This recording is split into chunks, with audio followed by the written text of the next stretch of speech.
So now let's talk about electric field lines. I showed you electric field lines over here. Like I told you that this charge does something to the space around it.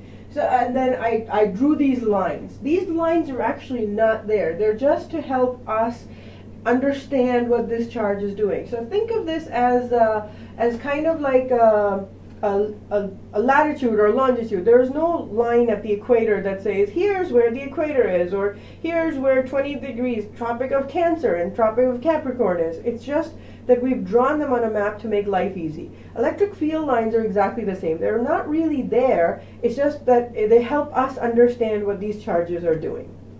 So the concept of electric field lines or electric fields was first introduced in the 19th century by Michael Faraday. He developed a graphical representation rather than a mathematical one. He imagined the space around an electric charge to be filled with lines of force. Today, we think of these lines of forces as electrical field lines.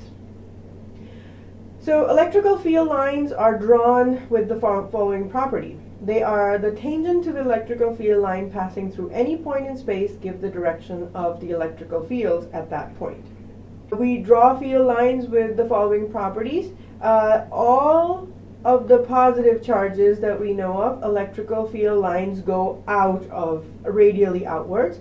Electrical field lines will go radially inwards for negative charges. Electrical field lines start on positive charge and end on negative charge. The magnitude of electrical field at any point is proportional to the number of fields per unit cross-sectional area perpendicular to the lines. We also know that two like charges will repel each other, so they basically when their two forces interact with one another, and if they're equal and opposite, their field lines will behave like this. They will be radially outwards as they go away, but then they don't want to interact with one another, so they will go away.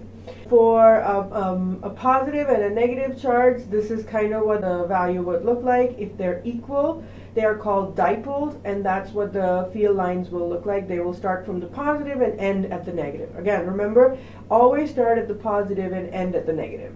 Here's a very interesting situation. So these are two conductors that we know of. This is a circular conductor, and these are electrical field lines around them. What we observe is that one of them is positive and one of them is negative. Which one is positive, which one is negative? Can you tell? That's harder to do. But what is interesting about this picture is look at what's happening on the inside. There are no field lines on the inside. So in a conductor, inside there can never be any field lines because there's no place for them to begin and for them to end. So now let's do a problem. Electric field due to 2-point charges. Suppose two charges, both are located on x-axis. Charge 1 is located at x equals 0. Charge 2 located at 0.4 meters. Point P also located at 1.2 meters along the x-axis. We have to find the magnitude and the direction of the electric field at point P due to the two charges. So we could do this very easily mathematically. So first off, let's draw a picture.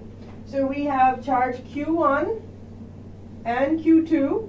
So I'm going to call this Q1. This would be Q2. And it says that I need to find the electric field due to both of this at a point P. So life makes life easy. Q1, it gives me 0.6 microcoulomb. Q2, it gives me 0.5 microcoulomb, and that's a minus. And it wants me to find the electrical field at point P. So this is at x equals 0, this is at x equals 0.4 meters, and this is at x equals 1.2 meters.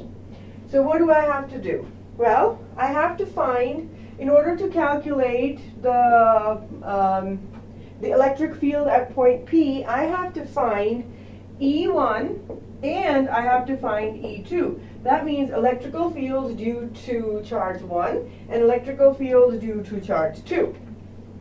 Okay, what do I know about E1? I know that this is a plus charge. So if this is a plus charge, this field is going to go outwards.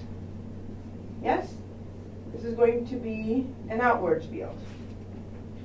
This charge is negative, so the field due to this charge will be pointing inwards. Yes?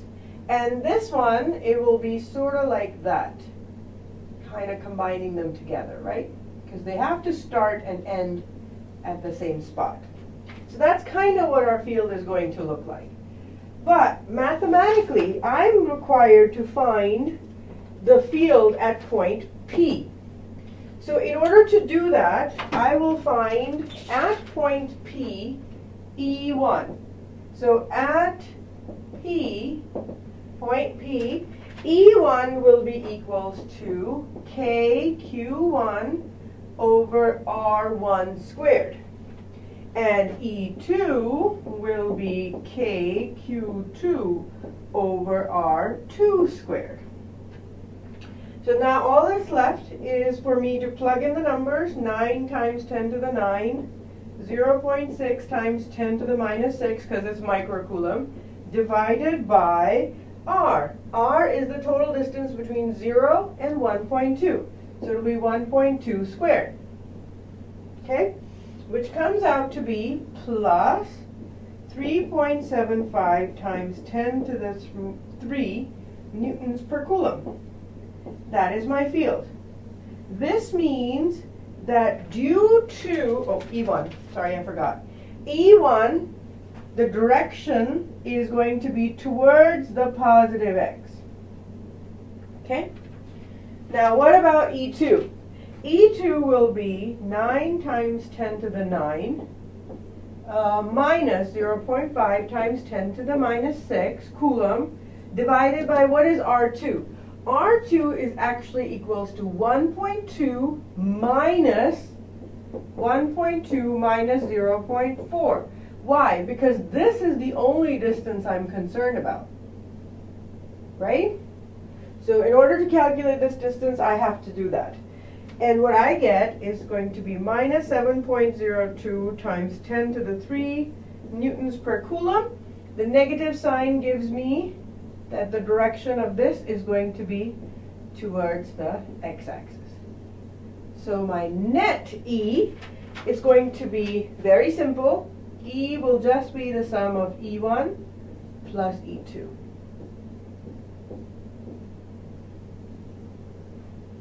And that's easy. And I will leave the calculation up to you, and you can plug in the numbers.